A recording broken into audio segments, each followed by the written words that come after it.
let's piss some people off, Anthony. I'm ready to talk about our hottest takes for film. I have a lot of strong opinions. You have a lot of strong opinions. At the end of the day, I have like the strongest opinions of all time. Let's just have some fun, man. These are our opinions. At the end of the day, it doesn't really matter. Movies aren't real. Yeah, it's just subjective. It's but fun. You know what? I feel a certain way about certain things, and I'm not afraid to put that into the universe. That's why we all appreciate you so much. Now, this episode will be Anthony and I revealing hot takes to one another. We have not seen either's list. I don't know how many he has. I maybe have 30. I have like 25, I would Something say. like that. Yeah. So mine aren't just about a specific movie. Mine are also kind of related sometimes to trends in Hollywood. Oh, how highbrow of you. Oh my God. We have an aristocrat over here. This guy's ridiculous. He has a sip of wine.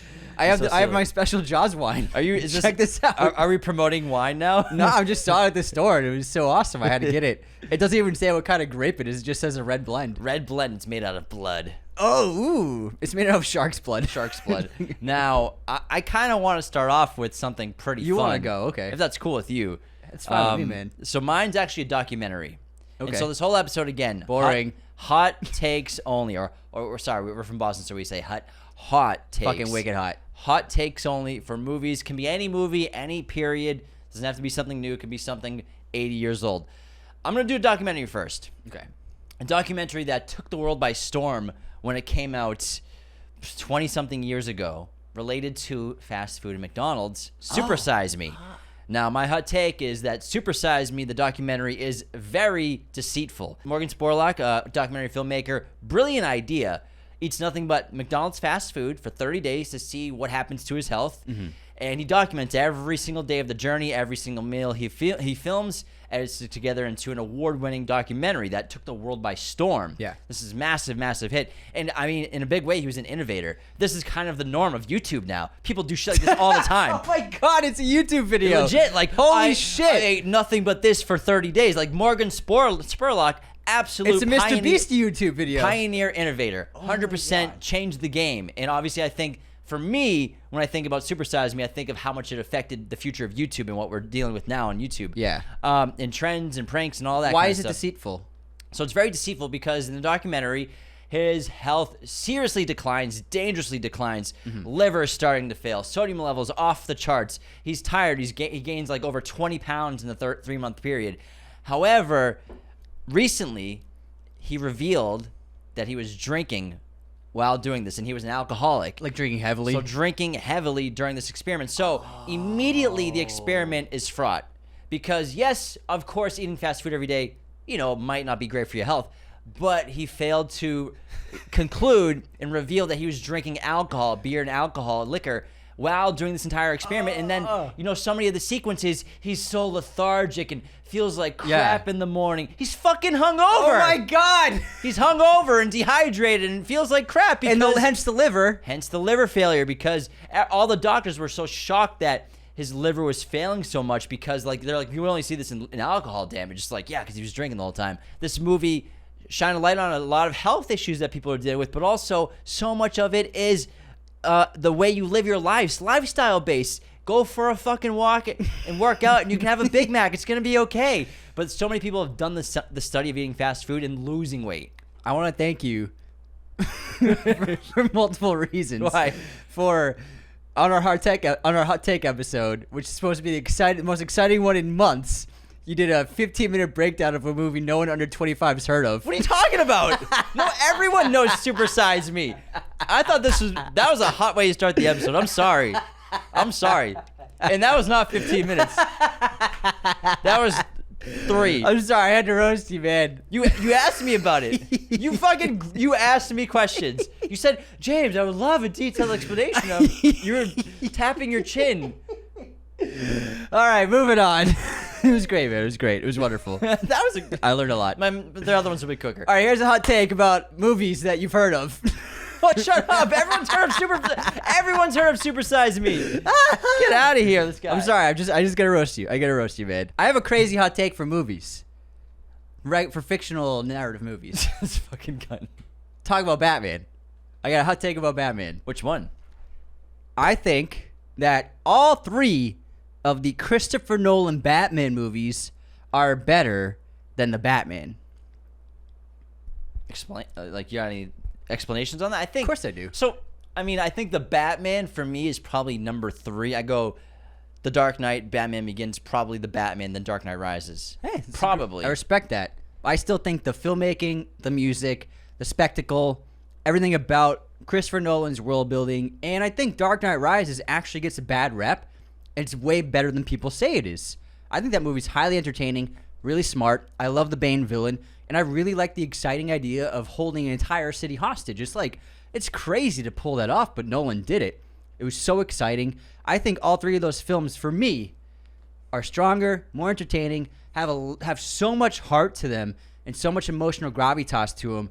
And I think they're all, 3 of them, superior to the Batman. The opening scene of Dark Knight Rises, I think, is the best opening scene of a superhero movie of all time. One of the best opening scenes in general for action cinema. Yes. I think that alone Yes. has to let people realize, this is an amazing film. That's my first hot take. Before we continue, real quick look over my shoulder at this incredible poster for One Battle After Another, PTA's next film. Our friends at movieposters.com sent this to us, as well as this incredible light box that it's housed in. Movieposters.com, use our code Raiders10 at checkout today to get 10% off your order. We also have an affiliate link with the website. We'll get a commission of every purchase, even if you use that code. So use code Raiders10 at checkout. Use the link to get us a commission. We'll get notified. It's really cool. And you get an awesome poster from our great friends at movieposters.com. Okay, my next hot take. Prometheus and Alien Covenant are both good movies. I think Prometheus is fantastic. I think it ages really well. I think people got to chill out. But Alien Covenant, guys. People do. Alien Covenant's awesome. Yeah. Especially when you get to the third act and the xenomorphs there. I think Ridley did a great job with the Alien Covenant, like kind of going back to the formula of the Alien movies. But man, I think these movies in 30, 40 years, people are going to forget how good we had it. Yes. Ridley Scott, people talk so much crap about him in the 21st century, even though post-Gladiator, I guess you could say, saying he's lost it. The guy is still highly at the top. He's still jacking it out of the fences sometimes. He's still a top director. Yeah. And I'll watch anything the guy makes. And I think Prometheus and Alien Covenant are fantastic. And I love them, and I think they have great characters, especially Michael Fassbender, dual roles in the last one. I totally agree with you. And I think Alien Covenant is way better than people give it credit for. And I wish we could have gotten the 3rd film in that franchise. He's not done. The 3rd film. I don't know if they're ever going to do it, man. I don't think Ridley's done. I think Ridley wants to do another one. Fassbender would. He's doing Gladiator 3. Why wouldn't Yeah. he do? Why wouldn't he want to do Alien 3? It's up to 20th century, First man. trilogy. Yeah, it's up to 20. It looks like It's up 20. to Disney, Anthony. Yeah, Disney, and Disney's going TV. And They're Alien doing Romulus. everything. Yeah, but their films are Alien Romulus right now. They don't want to oversaturate what they're doing for film. Disney doesn't want to oversaturate? What are you talking film. about? All they do is oversaturate. film. Marvel. On film. Marvel. Okay, that's a good point. Speaking of, They do live actions 3 times a year. here's my hottest take of all time. I have the hottest take ever, guys. Let's hear it. I think Marvel's overrated. I think Marvel. Do you think they've become overrated, or you think in general? I think Marvel in general is overrated, and here's why. The last few years, everyone's talking about, oh, why can't we get movies like Marvel used to make? And, oh my God, they always used to put out banger after banger. Like, the heyday of Marvel, it used to be always amazing movies. This is not true at all. Think about the first phase and the second phase. Iron Man 1, banger. Hulk, Thor, Captain America 1, they're all okay movies. They're all pretty good. They're good movies, bro. They're pretty good. Also, I'm just putting this out here. Thor 2, Iron Man 2. I remember there was a time where people shat on Thor 2. Yeah. But now they missed those movies, that kind of movie. Well, that's what I'm saying. Thor 2 is still not that strong of a movie. Iron Man 2 is not that strong of a movie. Iron Man 3 was okay, but still never came close to the first Iron Man. And then Age of Ultron, not a very good movie. I'll give you Age of Ultron is not great, but I think Iron Man 3 is awesome. But what I'm saying is Marvel wasn't always. Yes, they put out pretty good movies, but they weren't putting out amazing movies every year. And any of these releases, except for like Iron Man, you can't say that's even in the top 10 of movie releases those years. Well, let's talk about the 2010s. Well, that's what I'm saying. And then it got what I'm saying. every movie was fucking fantastic. What I'm saying is, in the 2010s, they were killing it. But I'm talking a handful of movies. It wasn't every Marvel movie. So, yes, they've been putting out some duds lately, but they've always put out duds here and there. So I don't think it's anything new. And I think the trend line was like Iron Man, dip, peak in the middle, and then dipped again. So what I'm saying is like when people say like, "Oh, we need peak Marvel back," it took them a while to get to peak. Is what I'm saying.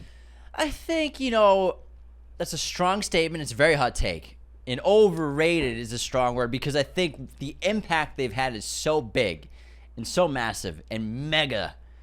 We've had the biggest movies this century. A lot of them are Marvel movies. Yeah. So I think you have to take that into account that audiences have loved Marvel for so long.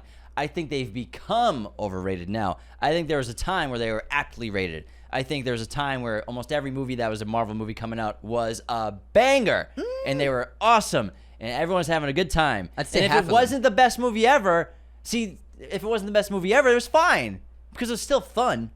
See, I think Marvel, they've lost their fun. But Thor 2 is not that fun. Thor 2 is not fun. Well, Incredible Hulk's not fun. Those are older ones.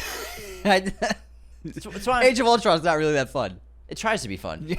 The dinner scene's fun. Where they're trying to live the one scene is fun. Thank you. All I do is bring up a scene. This guy. I think that's a strong word, but hey, I respect your hot take. I'm just saying, for as successful as they are, for movies that everybody sees in populist terms, they should be better.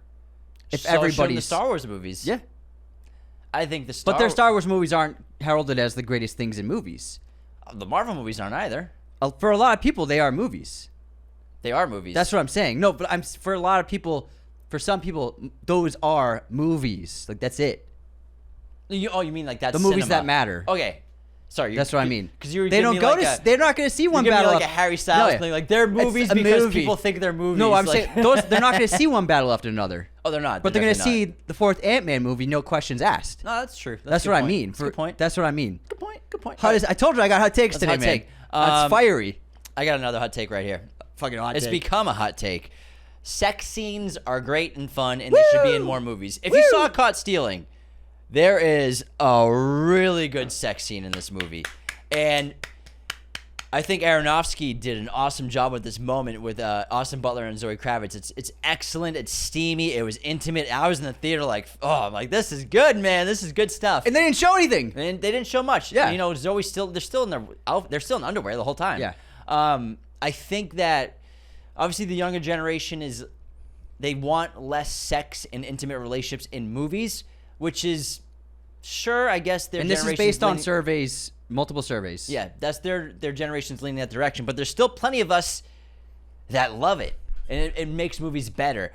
Maybe I think if the younger generation saw it done well, like I think if people saw Caught Stealing, that's how you do a sex scene. It's fantastic. I gotta stop you. I wouldn't say it makes movies better, but it can make movies better. Okay, yeah, you're right. Yeah. Not every time. Yeah, okay, sure. But in the right situation, just to clarify, it made Caught Stealing better. Oh yeah. And so I think that Hollywood needs to be less afraid to put sex scenes in movies. They need to get back to like people have sex in real life, people kiss in real life. It's okay to have intimate partners. Or what was your goddamn phrasing the other day? You said potential potential intimate relations. Intimate relationship partner. I think he was trying to be very PC. But it's okay to have sex in movies. I think bring it back more often. And I loved it in Caught Stealing. Happy to hear that. Not that it's gone forever, but it was a great scene. It's drastically been cut from a lot of movies. When it's done well, Aronofsky shot that so well, and it felt as real as it could have been. Yeah. It felt so authentic and fun, and it's that courtship phase of a relationship, and it's still it's very exciting doing that. I thought they captured it so well. Yeah, I don't need Top Gun 1986's sex scene. Yes, we don't need that. We don't need licking the neck. But it looked good. It did look good. All right, my next hot take. The original Predator film is still, by far, the best Predator movie. Is that a hot take? Yeah, for a lot of people these days. Oh, interesting. And it's not even close. Yeah, it's not even close to I don't me think either. it's even close. I think there are a couple of good ones that they've done, but I gotta say, there's nothing that's even come close to what they did with Predator, because a lot of people love Prey. Yeah, I thought Prey was good. Good movie. But when we're talking about the original Predator, I think what that captured for action cinema, for the era of muscle-bound heroes, for Arnold Schwarzenegger just taking over Hollywood, as well as it being flat out just a supremely directed film by John McTiernan. That movie is so well directed. It is. So well crafted. Amazing score by Goldsmith. This movie, I think, just is perfection. It's one of my all-time favorites, and it's one of the most, I think, rewatchable movies ever made. There have been a couple of good additions in the franchise, but I honestly don't think they come anywhere near the original Predator. Yeah, for me, Prey wasn't really close to as amazing as Predator was. Predator Badlands looks really freaking cool. I'm excited about that film. It's one of my most anticipated the rest of the year, but I don't think that's going to, touch Predator, the original, and that's fine. It's the original one. Yeah. It's a lightning in a bottle kind of movie that had no business being as timeless and amazing, as fantastic as it is, but it just happened to be. That's what happened, guys. Yep. It was like once in a millennia, like once in like our reality, our timeline. It shouldn't have worked. We're lucky to have Predator, man, in this reality. There's a different dimension of us, and there's no Predator. And how sad is that? So that's pretty sad. That's very sad. I got a hot take. Let's hear it. I want to do a Harry Potter one. Okay. Hot take: the Harry Potter movies ruined Ron Weasley. So, I agree with that. especially people who are fans of the books, the movies are great adaptations, but they take quite a bit of liberties just because of runtime and everything. However, Ron Weasley's character in the films is really dumbed down, turned into comic relief. A lot of his heroic moments are taken from him. So, hot take: he is a terrible. I think he's a pretty bad adapted character in the original films, and Yeah. I love Ron, and I love the movies. I adore them. Him and Ginny. But yeah, him and Jimmy. But Ginny's a smaller character. And I'm talking about- Jimmy's pretty well. I'm talking about one of the main leads, one of the trios, poorly adapted. So many reasons. He has so many heroic moments in the books that are either given to someone else. Great moments of dialogue and heroism and loyalty given to someone else. Hermione gets a lot of great Ron moments. It's similar to how Dobby, his moments are given away to Hermione and Neville sometimes. So a character who consistently lines given to characters like Hermione. Some of his lines and big moments are also given to Harry as well and other characters. You're right. But they take away so many moments of heroism, of loyalty, of Ron just being a really dynamic character that are present in every single book. Like his great, and still like throughout the course of the movies, they never really, I think, nailed Ron correctly. And I think that's why it always feels off. Like when he leaves the trio in Deathly Hallows, it's no big deal. Because in the books, it's a stronger feeling of loss because he's integral. But in the movies, it's like, yeah, it's just Ron. He's just. Let me ask you, do you think it's because Rupert Grint was so naturally hysterical? He was so goofy, and then they doubled down on his goofiness for Chamber. Do you think that put them in a trajectory to always make him the comic relief? No, I think that was the plan from the beginning. I think the plan from the beginning was to lift other characters up. Give his big moments to other characters, to give other characters more moments.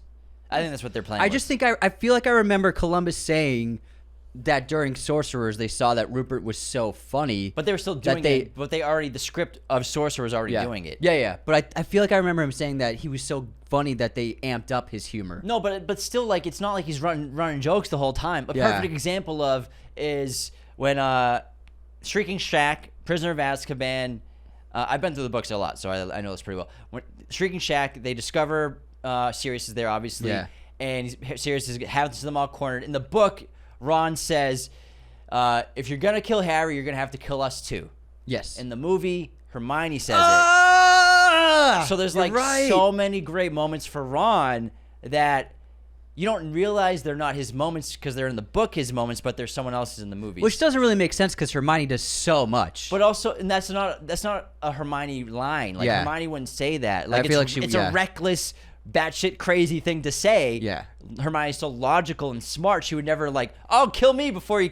That's something Ron would. That's a Ron moment. Yeah. So there's a lot of stuff like that. I totally get that. But then because everyone got accustomed to Ron's kind of like a sidekick to Harry and Hermione. Yeah. And Hermione and Harry are kind of more equal in terms of like a lot of things happening. Especially Deathly Hallows Part 1, it really becomes evident. Sure. And they tried to fucking do a love triangle with the three of them, which was absurd to me. Like that was weird. I think it's because of Twilight. They want to do a love triangle. You know that was producers not producers but studio saying 100%. We need some love triangle. 100%. Because that should not have been there. Like they literally Harry and Hermione almost kiss. They do. Anyways, moving on. That's a great hot take. Thanks. I agree with that. Here's one for me. This is super hot, and it's kind of a touchy subject, but I feel strongly about this. And it's not because of a bias, but I truly think Hans Zimmer is a superior film composer to John Williams. Whoa, whoa, whoa, whoa, whoa, I know. whoa. I know. Are you I'm serious? serious. I need you to explain that. I'm 'cause- taking Hans over John. Why? John, brilliant. One of the great, not just film composers, but just one of the greatest composers ever. And I've decent familiarity with classical composers. I listen to a little bit. I know. I know, like Rachmaninoff and Tchaikovsky. Prokofiev, I've heard of him. Dvorak, and I know all them. Chopin, Yeah. right? Friedrich Chopin. I just think that they're both masters of melodies, and they're both the masters of theme. Sure, yeah. No other composers are even in the same stratosphere as the number of iconic themes they've both come up with. I totally agree with that. But I gotta say, Hans Zimmer's creativity, willingness to experiment, and really push music is what puts him over John. And I know Hans haters, they're out there, man, and they love to say that Hans repeats himself. Guess who also repeats himself? Everyone. John repeats himself a lot. And there's nothing wrong with that, because a composer repeating themselves, and I'm talking like notes or stylistic choices, this is their voice as an artist. You know, like a band has a certain voice. A singer has, like, whatever they do, that's their voice. So composers repeating themselves, I don't think is a problem, because that's who they are. You know what I mean? That's the DNA Sure, of when they write music, that's what pours out of them. And that's what makes them different from each other. I think it's fantastic. But I think that for me, and I've listened to them both extensively. I know my stuff. James knows his stuff. Have you listened? I've listened to the non-Star Wars movies tracks, believe it or not. I've listened to everything. I gotta say, and some of John's strongest scores, 7 Years in Tibet, Memoirs of a Geisha, incredible stuff. Empire of the Sun, fantastic Schindler's score. List. Schindler's List, amazing. Jurassic Park. Yeah. E.T. I'm talking not the big stuff, like the deep tracks. I know them really well, and I know Hans's deep tracks. But I gotta say, for me, it's not just. And John Williams is a master of orchestra and everything, but it's Hans's pushing of the boundaries of making music is what I think makes him even more special and puts him over the top for me. He is creating sounds that don't exist and never existed, but it's the pure creation comes out of him, and he just finds a way to create things that nobody's ever heard before. And for me, that's what gives him the edge. No, I mean, it's their top five. Both. I think John's the GOAT. I think Hans is either second or third. You know, a lot of great points there. Thank you. I'm a bit of a purist and a classic guy. You know, I love Led Zeppelin. I think they're the best band of all time. They're the best film composers of all time. But I think John has crafted more of the most iconic sounds that everyone around the world knows. Everyone knows the theme to Jaws, to Star Wars, so many movies, Harry Potter, E.T. He's just such an icon. I think he's impossible to surpass. Now, Hans, I think, is fucking amazing. He's the most listened to musician of my life. My entire life, I've listened to more Hans Zimmer than any other musician. And that's not just movie scores, it's everything else. So it is a great conversation. Have we had an episode on this before? I think we did a debate. Maybe, Patreon? I can't remember. But if I can piggyback off that for another hot take now. Okay. So you disagree with my hot take? Is what I you're disagree. saying. I think John's the best. I respect your disagreement. But I'm going to continue the composer talk, because my hot take, composer-wise, is I think Ludwig Göransson is amazing, and he's probably the best composer of his generation, but people got to pump the brakes on him, calling him the best of all time. Yeah. I've seen it a lot. Yeah, I agree. On a lot of big film accounts, social media, clips, calling Ludwig Göransson the best composer of all time. Is he 38 years old, 39? I think we need to slow down, because we're talking about Hans Zimmer and John Williams, first of all, two of the best of all time, if not the two best to ever do it. But Bernard Herrmann existed. yeah, he's number 3. Ennio Morricone existed. Yeah. Jerry Goldsmith, amazing as well. Like, so many great composers from the past who were freaking working with just instruments in person. No computers. They didn't have computers. This is for Hans too. Yeah. They didn't have laptops, computers. They couldn't record sounds and have an extensive library of thousands of terabytes of music of every kind of instrument they've ever recorded in their entire careers to have this epic library. If they wanted to listen to music, they had to get vinyl records just to maybe- listen to music. or a gramophone, Yeah. motherfucker. So I think film history is important. It matters. Bernard Herrmann, I think, is a top 3 music composer of all time. Ludwig probably will get there by the end of his career. But let's Let him get there. Let him get there. That's Let's what- slow yeah. down. He's amazing. He probably will win another Oscar this year. He's Yeah. fucking a genius. But guys, there are absolute legends in Mount Rushmore of composers before this century. I totally agree, and it's you see that a lot, and it's great to see people excited about a film composer, but also you're basically erasing everyone that came before. Howard Shore. Howard fucking Shore. And it's because there's no awareness of what came before. Dude, and you there think seems- anyone could have possibly scored Lord of the Rings? It's crazy. That's one of the best pieces of Howard music ever Shore, written. just for those 3 movies. And just to they don't even know Ennio Morricone's music. They don't even know. Well, they know Bernard. it from Chevy commercials. Yeah, and from Tarantino movies, like And some beer of his commercials. themes from some Tarantino movies. But that guy's filmography is fucking extensive. It's not just westerns. Yeah, I've listened to that dude's work, and he's amazing. And Bernard Herrmann, he was the guy before John Williams was the guy. Psycho. Yeah. Taxi Driver. Vertigo, North by Northwest, Hitchcock's amazing guy. stuff. Amazing stuff. And really just changing film music writing, because in the 30s and 40s it was just, in 20s it wasn't dramatic as it became, and it wasn't as elusive, and it didn't fit into moods and themes as much. It was very, very traditional orchestral music, more for entertainment purposes, like you'd see at a public event. But then he was a big deal. So, but it ties to not watching old films and having no understanding and awareness of the films that came before 1990. That's where it all comes from. Man, I'm so glad you said that. Thanks. Because I love Ludwig, but even if you said Ludwig, you're the best composer ever, he'd probably be like, bro, pump the brakes. Pump the brakes, bro. All right, next up. Now, it's funny you did composers, because I actually have a cinematographer hot take. Now, there are a bunch of... So funny about composers. There's so many DPs that get pretty much all the attention, rightfully so. I mean, Roger Deakins, possibly the greatest of all time. You could say he's the Rockstar, greatest DP ever. And you could actually I could make a case for that for sure. Greg Fraser, the hottest DP alive. Maya Sandgren, getting there.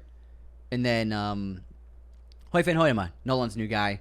He's fucking sensational. As well as so many other great DPs. Those are like the big ones that get all the attention. There is a cinematographer that I think for the 21st century has put out the best work for cinematography. For photography, for lighting, for lenses. Nobody's done what he's done, I think. And that's Emmanuel Lubezki out of Mexico. Alfonso Cuarón's guy. Alejandro Iñárritu's guy. Terrence Malick's guy. He has put out some of the most powerful and duplicated imagery ever. If you look at things like what he did with Children of Men, that was pulled from for a decade. Late 2000s, early 2010s. And then what he did with The Tree of Life. People are still copying what he did in The Tree of Life in movies every year. Still this year. They're still copying what he did and not coming close to him. And Emmanuel Lubezki, he tapped into a beautiful combination of style and naturalism that no other DP has ever been able to capture. Deakins is a very controlled DP, and he's got so much great symbolism and lighting, and he knows how to fucking frame and move that camera. And Emmanuel Lubezki, they're very different in great ways. But I think Emmanuel Lubezki gets so little attention. He's got the awards. He's got the recognition from the industry. But I'm talking about what people talk about. I'm talking about culture. What's the zeitgeist? He gets no mentions. I don't see anyone talking about him. He used to, I would say, in the 10 years 2010s. ago, yeah. But like what the guy's done with his imagery, elevating his filmmakers, his directors, when they don't use him, you feel it. And I also believe that The Tree of Life is the best photographed film of the century. What Emmanuel has done is second to none, and I think he is the cinematographer of the last 25 years. I think Emmanuel Lubezki is probably the best cinematographer of all time. Yes, you could have the conversation. And no one else has ever won 3 Academy Awards in a row. In a row. Emmanuel Lubezki I didn't even know that. won 3 Academy Awards in a row. 2014, he won for Gravity. 2015, he won for Birdman. In 2016, he won for The Revenant. And he didn't win for Tree of Life. He did not win. He should have 4. Yeah, wouldn't be in a row because that was 2012. But 3 Oscars in a row. That's so rare. It's an absolute feat, a godlike feat of achievement. But then Emmanuel's amazing. And I love Greg Fraser, but he shoots Dune and the Batman, and everyone calls him the GOAT. And it's like we're talking about. Oh, he's done a lot more. No, than that. yeah. But like Rogue One, baby. I know. 3 movies, okay, yeah. But still, it's like it ties again to the populism. You know what I mean? Well, I mean, look at the movies. He's doing very big, He's popular amazing. movies. Yeah. I mean, that's a factor. Yeah. Big popular movies. His name's gonna get heard more. Emmanuel Lubezki. Yeah, I mean, Revenant's a pretty big movie, but Birdman. Yeah. People don't watch Malick movies. Yeah, no one watches. I get it, but it just Malick movies. I gotta say it irks me when one gets all the praise and the other I think is just as much of a genius. I'm sure Greg Fraser would feel the exact same way with you about Lubezki. I think Lubezki is every favorite cinematographer's favorite cinematographer. I guarantee that. I think that's a safe assessment. But I mean, Greg's fantastic though. Let's be honest. I like this episode because we're both very passionate about what we're talking about. Yeah. What do you got next? I see you many. scrolling your list. James is Here we picking. go. He's picking. I think that this next hot take is an aftermath of superhero movies specifically, where I think male actors are way too shredded in everything. You know, there was a time where, you know, a guy takes his shirt off in a movie. He's just a guy. He's just a dude. Like 28, he's not like out of shape. He's just a guy. He still looks strong, or he still looks in shape, or whatever. He's fine, but he's not like 8-pack, yoked, hairless chest. But now, almost every time a guy who's like a handsome actor takes off his shirt, absolutely fucking shredded. And it doesn't do great things, I think, for men's mental health to always have a crazy standard. Women have crazy standards to live up to as well. No one talks about our standards, though. But I think so many actors, and I understand the superhero boom, you gotta look godlike. Fuck yeah. However, like a guy will take his shirt off in like a rom-com, and his training routine's gotta be 6 hours a day. Like, where is the training coming from? And make it make sense. So sometimes for me, I think too occasionally dudes are just way too fucking ripped, and there's nothing wrong with a guy who doesn't work out 5 hours a day being an actor in a movie. There's someone who fits that mold, and he's number one, and he goes against Pattinson. No, but okay, Pattinson, but look behind you, DiCaprio. Yeah, DiCaprio. I've Perfect always appreciated DiCaprio has never looked to beef up and get in ridiculous shape because he knows how ridiculous it is for what he does.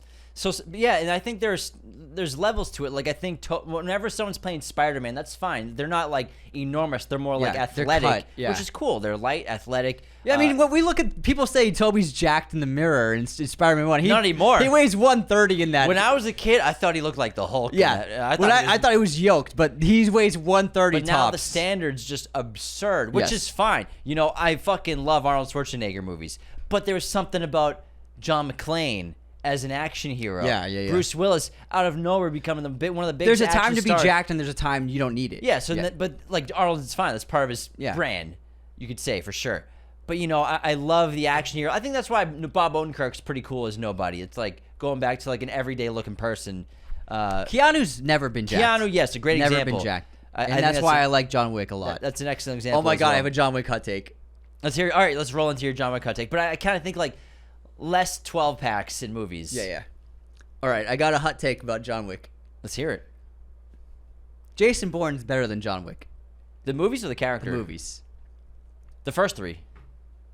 The original Jason Bourne trilogy, yeah. I think so. that I will take those 3 movies over the John Wick movies. I think that they are very different, though. They're so different. But for me, the filmmaking, the spectacle, the car chases. Oh my god, the car chases and the foot chases. I think I just prefer them, and I think that Bourne's fallen out of favor with the zeitgeist, and people don't really care about Jason Bourne at all. I care about him. Well, it still. ended. Yeah, it ended, but they might make another one. We'll see. But I just gotta say, for action franchises, I prefer the Jason Bourne movies over John Wick. All right, well, let me pose the question to you. Do you prefer Jason Bourne in the original trilogy or Daniel Craig's Bond movies? I would say that's a good question. Because that's more of a comparable comparison. If it was spy versus spy. Spy versus spy, but I'll take the first 3 Bourne movies. over the entire Craig franchise. Fuck it. Let's go, man. Roll the fucking dice. Live your life, dude. That's me. I'm Jason Bourne all the way, man. Yeah, it's Well, just I'm for talking me, about John act- Wick's. Yeah, but John Wick's so different. I Yeah. think it's tough to find a comp that's kind of because John Wick movies kind of started a new action trend. Yeah. Well, Whereas that's the thing. Bourne did the same thing. They're both. That's why I think that you can compare them because they're both trendsetters Both in the action pioneers. genre. But I think that the Bourne movies are stronger, way stronger stories. The first 3 Bourne movies, incredible stories, great themes, great characters, and the John Wick movies have all that. But James, sometimes I can't remember the plot of those movies. What's the plot of John Wick 2? in John Wick 2, What's the plot? fucking. But you I can think tell the plot that is just bounties getting on his head bigger, right? that's the plot. That's what Something happens. like that. I can't remember. And I love the John Wick movies, but I love them I too. think John Wick 2 is kind of a weak movie. Whereas you look at Bourne Supremacy, that might be the best one. You look at Ultimatum. Fire. Well, that's the thing. All Fire. three of those Bourne movies, they could be the best Bourne movie. Well, I mean, before Jason Bourne, the Yeah. 4th film was made, it was one of the best trilogies, hands down, of Yes. all time. Without a doubt, one of the best trilogies in general. Absolutely. Like conversation with Lord of the Rings, I think so. Godfather. Just Not 'cause they're better than those, but they're like just in perfect. the ballpark. If you're just gonna look at the movie and be like, for what it is, it's perfect. Well, for what it's trying to do. Okay, I have a good hot take. Let's hear it. Resident Evil, the first film, is a really good horror movie. I think this movie kicks ass. It's not perfect, of course, but I keep seeing, because video game movies are a trend, that people say there hasn't been a good video game adaptation. That is said a lot. I've been saying that. I've been seeing that all year. This movie kicks ass. It's got a really strong opening scene too, with the people stuck in the elevator, Yes. Oh yes. with the guy throwing the T virus out. And I think Mila Jovovich is such a great lead as Alice. I think the story could have been a little better, but overall, I think they did a flat out fantastic job in this movie. It was terrifying when I rewatched it last year. I was scared as fuck during it. I think it has some really cool sequences. The laser tunnel sequence is really badass. Cubes. The cast is just solid as hell. Michelle Rodriguez kicks so much ass in this movie too. I think it's fun. It's campy. It's really, I think, accurate to overall the lore of the games and really fascinating. You know, Raccoon City underneath the grounds, underneath the street level. Yeah. They set it up for the potential of a fantastic sequel. They really kind of dropped the ball going forward with the They franchise. kept dropping the ball. Some every people like them. time they made a new one, they dropped Some the ball. people like further. them. It is what it is. I think those are. They made a lot of money. They did. They That's what I always mean. made over People liked 200 them a mil. lot. So, but what's interesting is the video games kind of went that same route. Crazy surrealism, monsters. Super sci-fi. But the first one, I still think operates as an excellent horror movie. I agree, and it's got a great ending shot. Is the Shotgun, yeah, man. yeah, fuck yeah. Okay, I have a hot take for 2024, the year in film. Robert Eggers' Nosferatu was the best film, best directed. It should have won several Oscars. I love Sean Baker's Anora.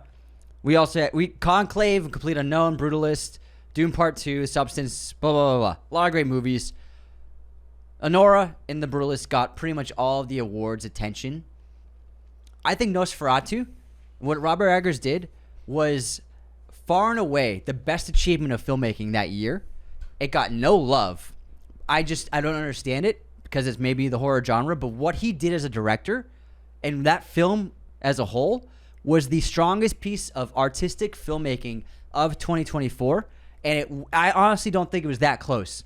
I think that Nosferatu, unheralded masterpiece of 2024. Jaron Blask, cinematographer as well. Incredible. I absolutely agree. I think that for some reason, the Academy just didn't watch this movie or didn't want to nominate it for awards. The voters, yeah, I think it was a huge disservice to the skill and the artistry of everyone involved with that film, because this movie is a masterclass of filmmaking. Like, anyone who wants to be a filmmaker, watch Robert Eggers' movies, and Nosferatu is really just a masterclass in how to make great cinema, because he's just so unique. He knows exactly what the hell he's doing. He's just a master artist with a paintbrush. Holy hell, people don't make movies like this. And Robert Eggers is the only new director who I can think of that is improving with every film, where every movie is better than the one he made before. I think that's a good point. That's also a good point. Yeah. Nosferatu is better than The Northman, which is better than The Lighthouse, which is better than The Witch. I can't think of another director another director that's doing that. All right, let's What's see. your next hot take, man? This is fun. This is fun, man. I love it. Oh, You got man, I don't know what which happened? I one thought to- you had like 68. I don't know which one to pick. Pick anything, man. I'm The people are excited. waiting. You just get. This is a podcast, and you just froze. I didn't. It took 2 seconds. James just sitting there. 2 seconds of Sitting there. pause. God damn it, this guy is fucking crazy. All right, here we go. Let's hear it. Tommy Lee Jones should not have won Best Supporting Oscar for The Fugitive. It should have gone to Ralph Fiennes for Schindler's List. And I know there are a lot of snubs out there that we brought up, but I think for all-time snubs, I think this one for me still blows my mind. Tommy's amazing. I fucking love him in The Fugitive. But Ralph Fiennes in Schindler's List? Are you kidding me? Come on. I don't care. I totally agree. Wholeheartedly. Especially because Tommy was like doing a Tommy. Kind of. It's like what he's like. Kind of. Like I think he's better in No Country. I think he's okay. Hot take. Tommy Lee Jones should have also won an Oscar. I mean, at least gotten nominated for No Country for Old Men. Yeah, I he think would have lost to Javier. Yeah, I think he's honestly just as good as Javier in that movie. I think so too. I would say that, like, if you really analyze that performance and what he's doing in that film and from scene to scene, his delivery, oh my god, it's just unbelievable. And it's a kind of antithesis to what he did for the bread and butter of his career, of like this strong stoic character with a great mouth. Now he's like kind of an old dog that's just like, I don't know what to do anymore. Questioning everything. Yeah. I think he's such a great character in that movie. We should watch that. I've seen that movie 20 times. I'm happy to watch it anytime. All right. I got some hot takes left, man. I got some plenty, hot takes. Okay. I have a hot take right here. Namesake of the show. Ready? Indiana Jones. I think that Indiana Jones in the Kingdom of the Crystal Skull is a good movie. I think it's a good movie. I think it's overhated. I think everybody lost their minds just because there's aliens. Guys, it's just a fucking movie. It is well directed, unbelievable production, fun cinematography. Yes, the swinging monkeys, whatever. It is what it is. But you know what? Especially the first hour of this movie, it fucking rocks, man. The first hour of Indy 4 is so good. It does misstep here and there, but I'm talking, man, the ants, the killer ants, that's a great scene. It's pretty fun. That's so fun. And I love Cate Blanchett's villain. The sword fighting on the cars, no, doesn't really work that well. There's elements to this movie that don't work that well, but this movie, I think, received so much unwarranted hate and so much anger and vitriol. I think it actually is. It holds up.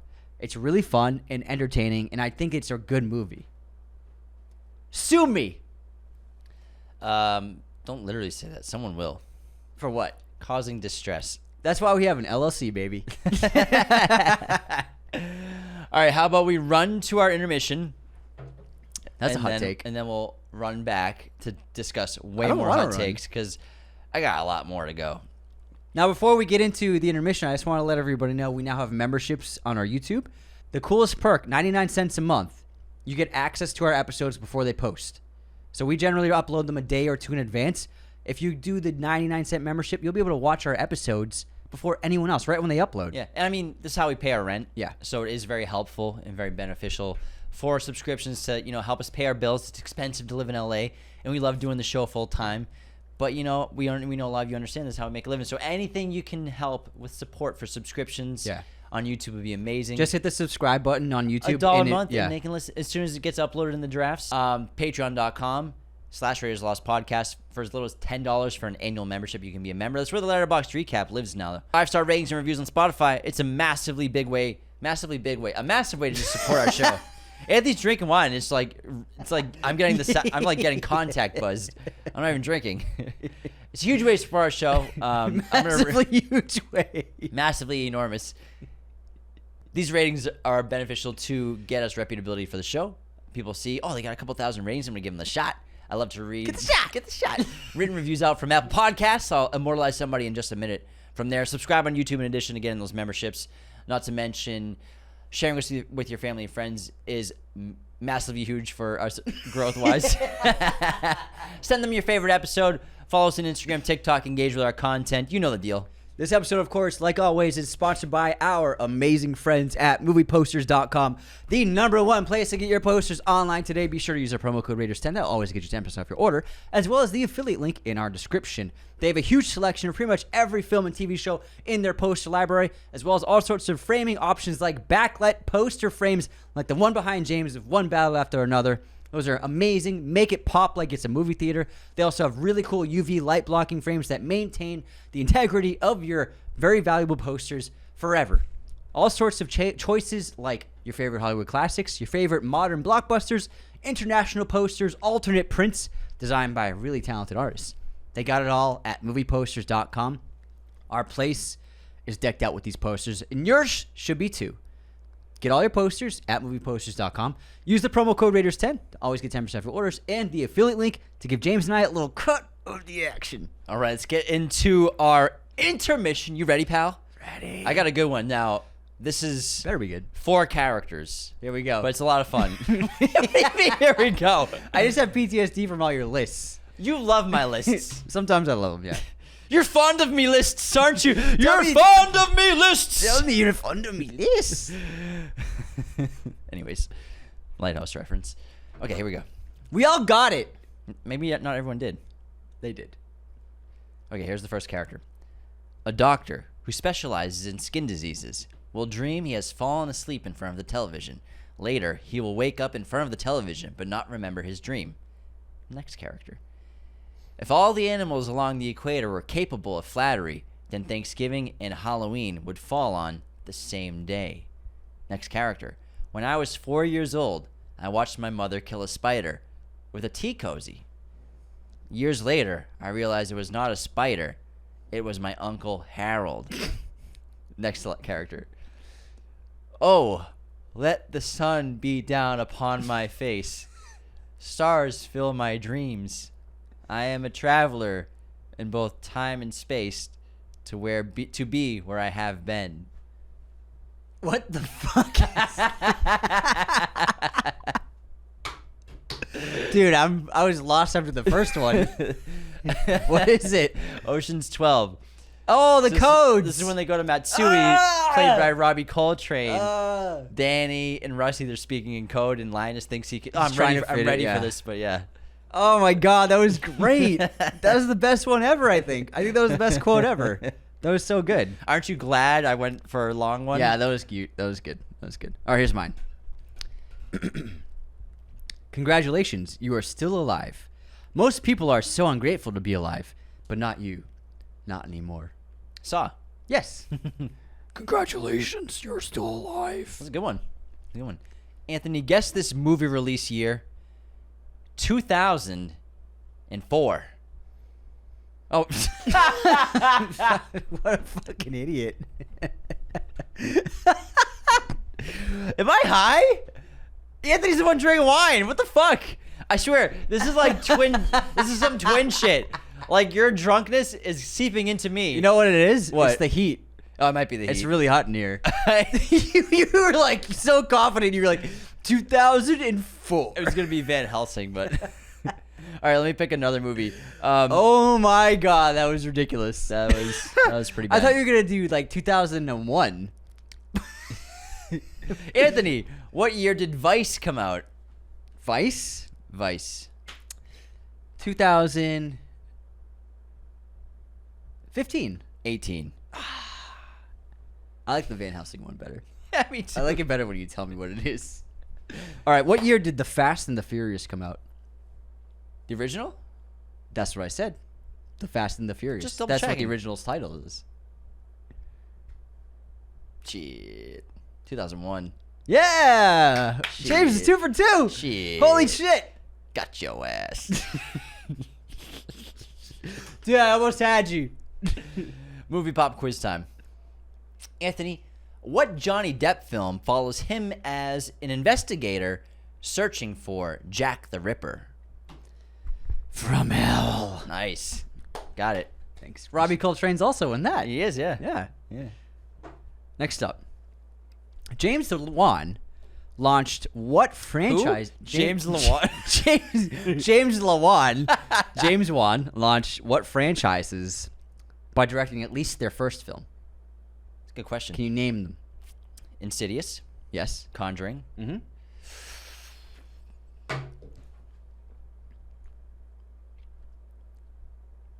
Aquaman. Yes. Are there more? Do you think there are more?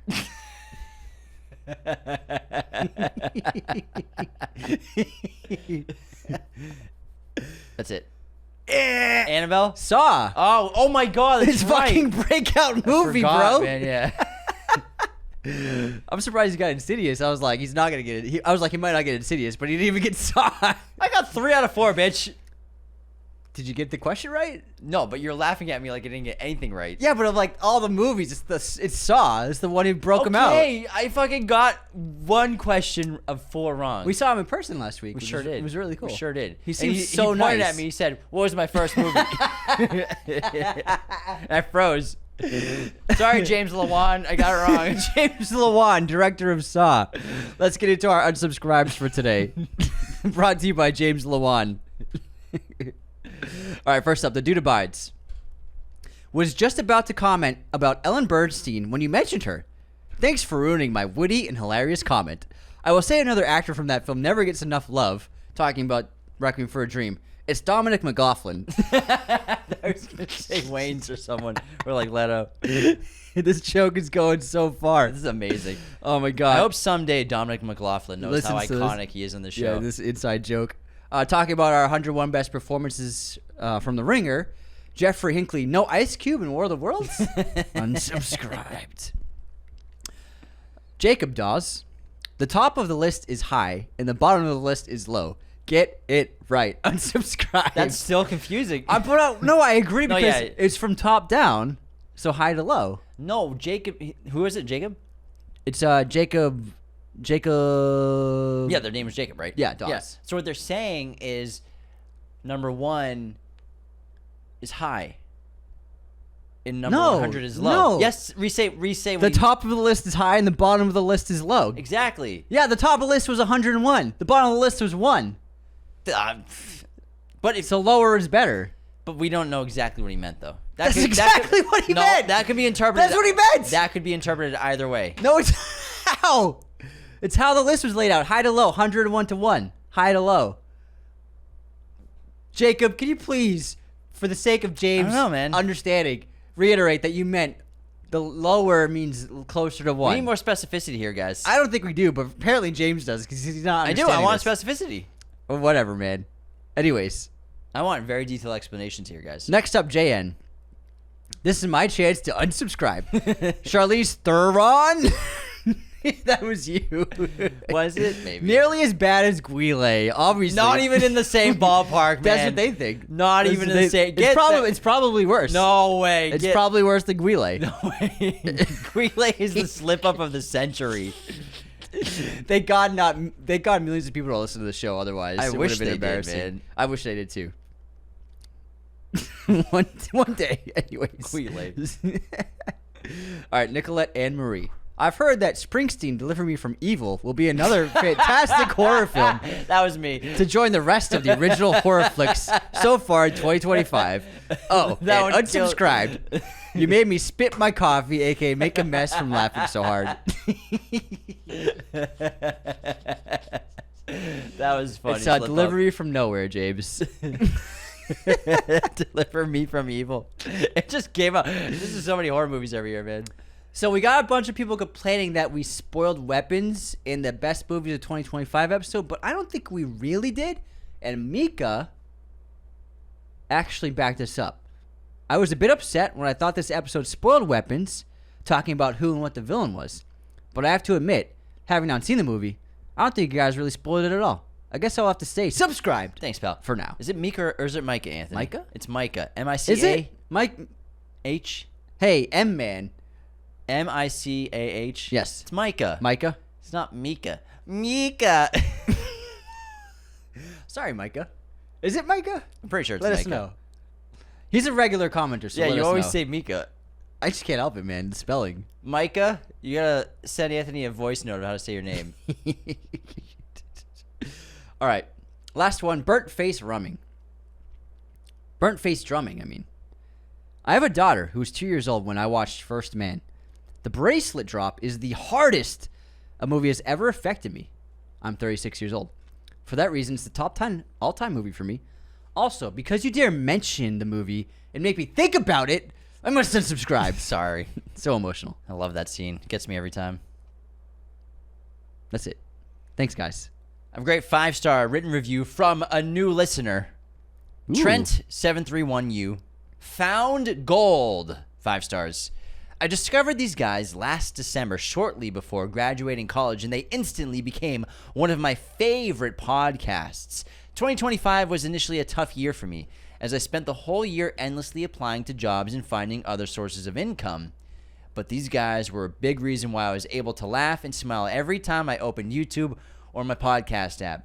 I can happily say that I landed a great job, and I can't wait to save hundreds of unwatched videos for my commutes and eventually help support their shows through their Patreon. Cheers, lads. You guys are the absolute best at what you do. Never change ever. P.S. Put the money in the bag. Congrats on the job. That's awesome, Trent, man. thanks. That's one of my favorite reviews ever left, Trent. Wow, that made me smile and tear up almost. So Man. glad you got the gig. Yeah, That's great. Hey, and we all have ups and downs, but man, congratulations. Life's difficult. Life's tough, It's not man. easy. It can be tough. But we're so glad Yeah. that, we've had so many comments and messages like these that we don't share online where people are like going through tough times and then they tell us their show lifted their spirits or made them laugh or had a good day and, they felt like one of the guys or one of our friends hanging out just watching movies and, that's the stuff that makes it worth it, That's the good stuff. Thanks, Trent. You know what else I gotta say, Trent? Put the money in the bag! Jesus Christ, the fuck this up. By other income, do you mean you're robbing banks with a dirt bike? All right, what's your streaming recommendation for today, James? Fast Times at Fast Ridgemont. Times. I tried to copy your robot voice because you were going, James, what is your Did I? You sound like a robot, bro. You were like, I don't even know what James, I'm doing it. What is your streaming recommendation, James? I didn't even know I was doing it. Fast Honestly. Times at Ridgemont High, Netflix. I chose Batman Begins on Max. Yeah. Because it's fucking awesome. All right, you're done short circuiting over there? I am. Okay, my next Okay. take. okay. We're just going to be roasting each other's voices all day. Okay, let's talk about the next. What's your next hot take for today? Okay, let's do it. I'm ready to hear your hot take. Okay. This motherfucker. Oh, okay. Oh man, I got some hot takes. I got one. I was gonna go before you started making fun of me. I would love to hear your hot take. You made fun of me first. I didn't make. You're like before you started making fun of me, hurt my feelings. I didn't say right that. after you roasted my No, voice. what I'm saying is, directly after you roasted my I'm not voice. complaining about you roasting me. Roast me all you want. I'm saying I was about to say a movie hot take, and then you made fun of me, and now you're trying to steal my spotlight. I'm not trying to steal your spotlight. Yes, you are. I don't want anyone's spotlight. You're taking my spotlight. I was about to go. I don't want anyone's spotlight. And then you cut me in line. Let's hear it, man. Okay. There is no line. Knives Out, Glass Onion was a major letdown. I'm sorry. The first movie's fucking phenomenal. I love that movie. I've seen it 10 times. Excellent writing, acting, directing, all around superb film. Glass Onion, I was so excited for. But man, it was quite the letdown. I was very disappointed by it. I didn't really like the characters. Didn't like the mystery. It was funny. It was fine. But overall, I think it was quite the step down from the massive achievement Rian Johnson got with Knives Out. I gotta say, I totally agree. And I thought the film, honestly, and I don't like using this term, I thought it was self-indulgent. I thought Glass Onion was just, he went over the edge. And it was, I think it wasn't that great. I totally agree. Here's my hot take, though. I have a director hot take. William Friedkin is a top 10 director in American history. William Friedkin. Sure. Top 10 director all time. I don't think anyone talks about him on social media outside of like Criterion. And us. And us. But this guy made The Exorcist, French Connection, Cruising, fucking so many, Live and Die in LA. What this guy did, pushing the envelope, just getting it done. Sorcerer. There's nothing like watching there really is nothing like watching a Friedkin movie. Any of them. There's just something about them that he just did it different. And his movies are so strong and memorable. And also, like, he never repeated himself. Never repeated himself. And he was always pushing himself. He never compromised. And he never took the easy route. And his films are unbelievable. Powerful, entertaining, visually stunning, incredible filmmaking. The guy was on another level. And I think that younger people really need to start revisiting older films. And he should be the top of your list for directors to watch. Friedkin, baby. Nice. Well, I can piggyback off that. What do you got? I have a hot take about horror movies, which I adore. However, when it comes to the last 10, 15 years of reboot, legacy sequel reboots, they've all been pretty bad. The new Halloween movies, did not like them. The new Nightmare on Elm Street movie was not good at all. The new Child's Play stuff hasn't been good. I liked the Rob Zombie Halloween movies. However, that was before 2010. I thought those were good. I think they were really solid. They were good origin stories. I'm not a huge fan of the new Screams. And that's coming from a massively huge Scream 1 fan. So huge. Massively huge Scream fan. Don't love the new Scream movies. I'm not afraid to admit it anymore. I Know What You Did Last Summer. I never saw it, but I mean, they're not reinventing the wheel. So I think that there was a time where legacy reboots were doable and they were working. You know, the Texas Chainsaw Massacre 2003, it's not a bad movie. Pretty good. It's pretty good. Yeah. You know, I think they had a good, young, hot cast. Oh, yeah. Jessica Biel. Jessica Biel. They did a solid job, you know, with a story that we all are familiar with. Dawn of the Dead. I think that was a really good reboot. Really good. Hills Have Eyes were fucking awesome. Those were cool movies. Yeah, those were good. Invasion of the Body Snatchers 2007. Not amazing, but it's better than the reboots we've been getting. The Ring was a great remake, even though it was Oh a my kind of god! remake. Don't get me started on The Ring. It's so amazing. Last House on the Left. That was a pretty solid remake. Jennifer Lawrence. Not a terrible movie at all. So I will say that, you know, since like 2010-ish, I think they've all pretty much dropped the ball. They're not really doing it for me. Maybe Blumhouse can turn Halloween around, but Halloween's one of those movies where So you're talking about horror franchises. IP franchises remade from decades ago. They just haven't been doing a good job lately. And I think that there's still potential to pull them off. I think Freddy is someone you could really do if you get a really good filmmaker with a great vision and a good studio. I think Freddy you could do something really fun and interesting with. You could make like an Inception level massive movie. But the one they did was just terrible. I thought I hated it. It's one of my least favorite horror movies I've ever seen in my life. But I feel like there's only so much you can do now with Mike Myers. Like, what else can you do? It's the same thing. It's kind of like, I love Halloween. The first Halloween, one of my favorite horror movies. So many people's their favorite horror movie. It's Lightning in a Bottle. It's a miracle that movie worked.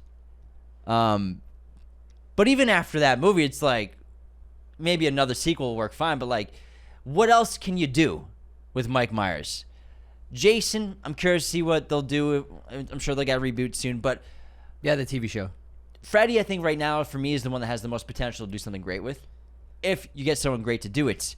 Candyman movie wasn't that great either. You know what I mean? So I think modern horror reboots, remakes have not been great the last 15 years. I will also, speaking of piggybacks, because you piggybacked off me earlier, I'm going to piggyback off this horror. Piggy. I love horror movies, and there have been a lot of really good ones the last couple of decades. There's some really good ones. But I gotta say, and I'm being completely honest, there have not been any horror films in the last 30 years that have come close to The Thing, to The Shining, to Rosemary's Baby, and to The Exorcist. I think there are movies that there have been really good ones. There have been some great ones. But I'm talking about 4 master fucking pieces in the horror genre. I don't think we've gotten anything like that in the last 20 years. We have some really great ones, but I'm saying, like, these 4 movies are all-time cinema, and we haven't gotten that, at least this century, we haven't gotten all-time horror movie in those regards. Well, I think Hereditary is kind of close for me. Hereditary's great, but Hereditary, I think, is a little too similar to Rosemary's Baby. 28 Days Later. 28 Days Later is awesome, but I have that. That's a 4-star movie for me. 28 Days Later, only 4 stars, huh? Yeah, 4-star movie. It's 28 Days Later is not a masterwork. It's great, but it's not a masterwork. It's not The Thing. I'm talking about. Okay, yeah, I'm it's not talking The about Thing, yeah. 4 movies that Say are them again. The Shining, The Exorcist, Rosemary's Baby, and The Thing. These are 4 perfect movies that are also all-time cinema masterworks. The thing with them is, obviously, because most people listening today or young audiences, we didn't grow up in that era, so they don't even know how big they were, I think, culturally. I think that's an important thing. Box office success is important. Influence on the future of cinema is important. I think that's a pretty solid argument. And the horror genre is very healthy. We get a lot of good movies. But here's the thing also, I mean, we're at a point where everything's kind of been done. You just have to do it a little different for the most part. Weapons is a good example. Yeah. To try something new. Get Out's an example of trying something new. Yeah. It's not quite in those 4 all-timers. I would say the Get Out is the closest. But you're listing off probably the most amazing 10-year period of cinema. That's what I'm saying. You know what I mean? That's the thing. Directors were free to do whatever not completely free, but they were doing crazy stuff. The Thing is just a batshit crazy adventure of a film to make. But it's perfect. But everything it's about amazing. it is perfection. Yeah. Because, when you look at, they could do that this century, but they tried to remake it. And it sucked. Okay, here's a remake. The Thing remake's an example of another terrible remake from a great classic. I will say Evil Dead was a really good remake. Evil Dead's doing good. But the original Fedes was really good. Yeah, Evil Dead's the franchise that's doing pretty good. Yeah. Okay, what's your next hot take? Or is it my turn? I just did. I thought you had 60 fucking takes, man. I do. You can't. I see you just scrolling the whole time. Well, I'm trying to find takes that kind of go with the flow correctly. Like we're on a current. Don't worry about the flow, man. Don't worry about I'm the flow. facilitating the flow. You have no idea how much I'm enhancing the flow. See, that's the thing. Because you've noticed the flow is so great, right? I'm also adding to the flow. I'm not going one by one here. I'm also I'm selecting what to do too. So now you're trying to take credit for something that I'm doing. It's I'm okay. just saying, it's just go what feels right, man. Anthony's trying to take credit for my flow. Memories of Murder is Bong Joon-ho's best film. I think Parasite's remarkable. I think it's a masterpiece. However, I think he's one of those filmmakers where people haven't really seen much of his filmography. And I think a lot of people that really love Parasite, watch Memories of Murder, guys. Memories of Murder is fantastic. It's so well directed. Brilliant script. Perfect acting. It's an excellent, superb film. I think that, Parasite is arguably probably one of the best this century for sure. But there's something about Memories of Murder for me that it's just perfect. It's amazing. I disagree. I disagree. I disagree. But it's a great take. Thanks. It's a fun hot take. Thank you. It's a masterpiece. He's made 2 masterpieces. That's one of them. All right. I have this might be the hottest take of the episode I got right here. Really? My hands are on fire just thinking about it. Okay, ready? My hot take is Spider-Man Across the Spider-Verse is overrated. It's a really good movie. Don't get me wrong. I'm not saying it's a bad movie. It's entertaining. It's got emotion. It's got heart. It's got some of the most stunning animation ever. But when I'm looking at it objectively, and I got this while watching it, from all the hype, from how high its ratings are, we're talking like top 25 on Letterboxd. All time. It's like right up there with fucking the greatest films ever made. And IMDb, it's super high up there too. I'm talking about what it's rated on these apps. It's a great movie, but I don't think it's anywhere near the top 300 movies. I don't think it's anywhere near the top 20 superhero movies. I'm being serious because, first of all, Into the Spider-Verse is a stronger film. With Across the Spider-Verse, here's what I have. These are my problems with it. This movie is mostly exposition. Exposition is needed sometimes, but this movie, I feel like 50% of this film is the characters telling us stuff. And exposition is something you should always avoid in storytelling, strong storytelling. Secondly, Gwen Stacy's character is literally repeating scenes from Miles Morales' character. Her dad's a cop. His dad's a cop. I feel like the scenes were repeated. Also, we have another villain fueled by the death of his family.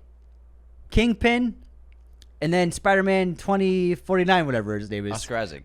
Yeah. That's a Blade Runner, Anthony. No, yeah, he's like, whatever that Spider-Man's name is. Another villain fueled, trying to do the right thing, fueled by the death of his family. I think that there's so many great things about the film, but to call it one of the great films ever made, I'm just talking from a straight-up storytelling standpoint. The story you're telling. To finish it up, this story has no resolution. It ends on a cliffhanger. Yes, it's exciting. Yes, it's really cool to see. Oh my God, what a great twist. The Miles Morales in this other dimension is the villain. Really fun. I thought it was a great ending. But I'm talking about storytelling here. And what telling a story is, this movie has no resolution. It has a cliffhanger ending. I don't think you can call this one of the great films of all time. I think there are animated films that are superior to it. And I think the previous film in this franchise, Into the Spider-Verse, is a superior film. So I think Spider-Man Across the Spider-Verse is overhyped, overrated, and the machine of the hype machine of this film was the biggest I've ever seen. Social media, yeah. Ever. Yeah. I mean, the fans of this movie, go for it, but like they were literally, their goal was to make it the number one on Letterboxd. How is that an objective view of a story? To just let's make this number one on Letterboxd. That was their goal. Yeah, I remember that was trending. Yeah. So yeah. I think it's overrated. I mean, when it comes to animated movies, I put Lion King and a lot of Pixar movies above it. You know, I put like Lion King, Toy Story 3, Finding Nemo, Monsters Inc. I put quite a bit of Pixar above Spider-Verse. So we're talking about just from an animated movie standpoint. But that's fine. But it's not a bad movie. No, it's not. It's a really good movie. It's really good. But man, it does not deserve to be as high up as it is on lists. All right, so Anthony hates Spider-Verse. I have a Spider-Man. I saved it for after the intermission. People might have tuned out after hearing that. Okay, here's my Spider-Man hot take. Spider-Man 3, Sam Raimi's, which is the third best Spider-Man movie in my opinion. It goes 1, 2, 3. Yeah, really? Is better than about 95% of the MCU. Interesting. I think it's better than almost every MCU movie. Explain. I think it's just so much better. It's great directing, filmmaking, the art. Okay, I will say I will agree. The filmmaking, because it's Sam Raimi, he's a fantastic creative director. I'll agree. It's better directed. But story-wise, I think it's pretty weak. It's good for me, man.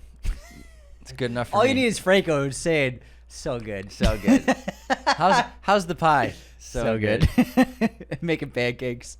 I think it's got a great first 20 minutes, and then it just fucking nosedives. I think it's still really good. I'll put Garfield's first Spider-Man over that Spider-Man. It's a good pick. I'll put that over it. I'll take that. You take that? I'll take that deal. All right, next up. I love Pirates of the Caribbean.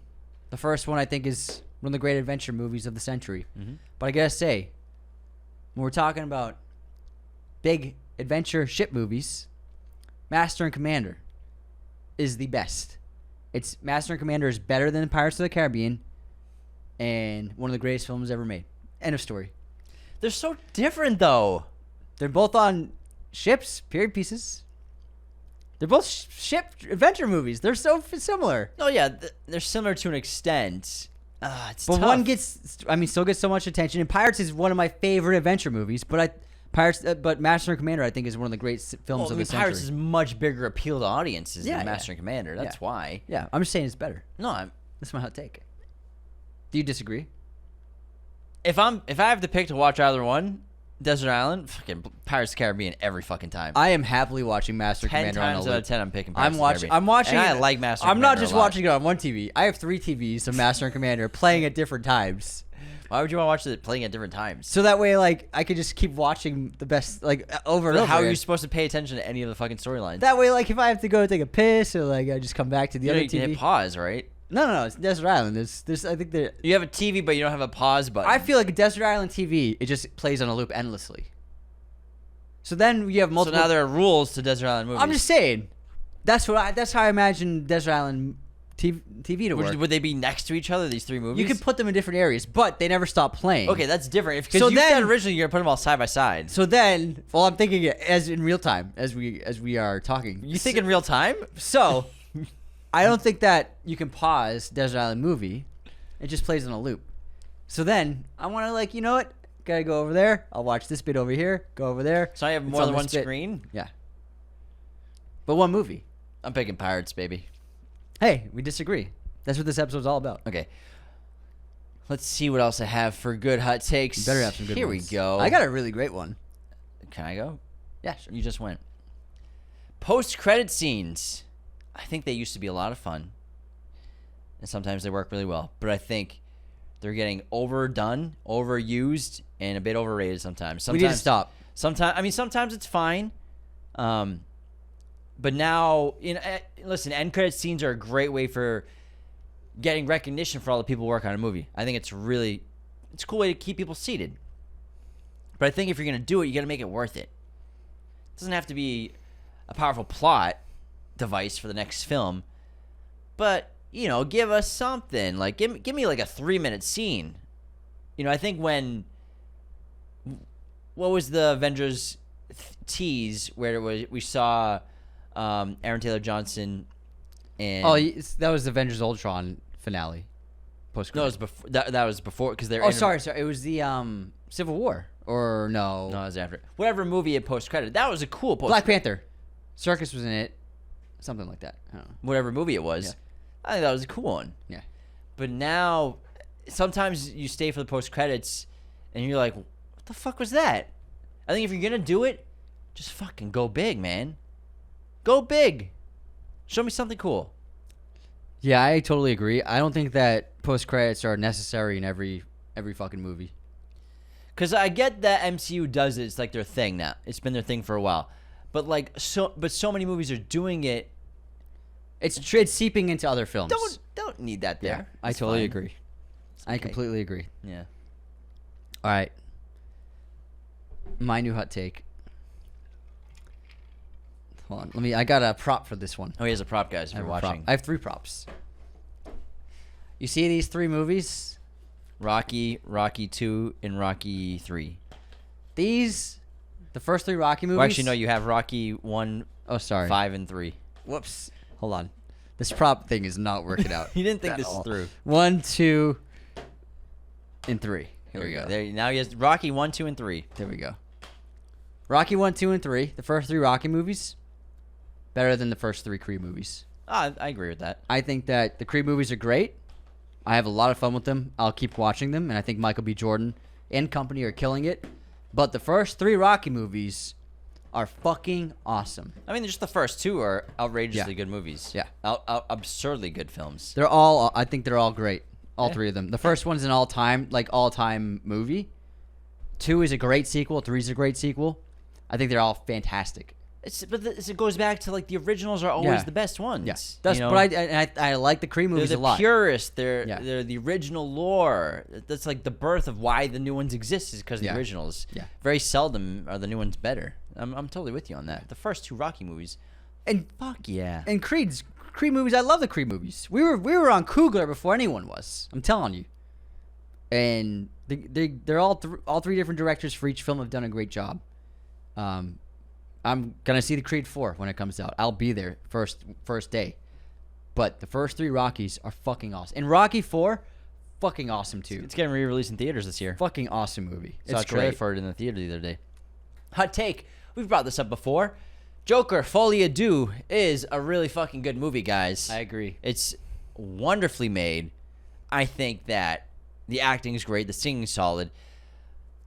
But what Todd Phillips did here, guys, in my opinion, not only did he just give a big middle finger to Hollywood, but everything he wrote, tonally, character-wise, makes so much sense. All the breadcrumbs are in the first film. Setting it up to be a musical it's all there. Singing and dancing's in the first film. Arthur, he was never supposed to be this big Prince of Gotham. He was never supposed to be a crime mastermind. No point in the first film did he ever show any potential for that. What he did was he took advantage of his outrage and being sick of being pushed down his whole life in specific opportunities. He killed someone on live TV and started a citywide riot and protest. Became infamous. But he was never a mastermind. He wasn't planning to kill Murray. Murray! He was not going to kill Murray, guys. He was going to kill himself. If he was this big mastermind, he would have planned that from the beginning.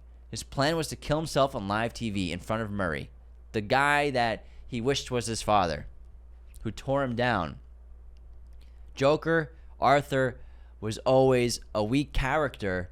Not a great written character. I mean, like a weak character. Like, he was a weak man who was destroyed by society. 2 pounds. Destroyed by society. Pushed to the curb. Neglected his whole life by his mother, by Gotham, by everyone. He was never supposed to be this genius crime kingpin. I think Todd did it perfectly with what he did at the end of Joker and throughout the course of that film. I think it all makes sense and it all fits to what Joker is in the first film.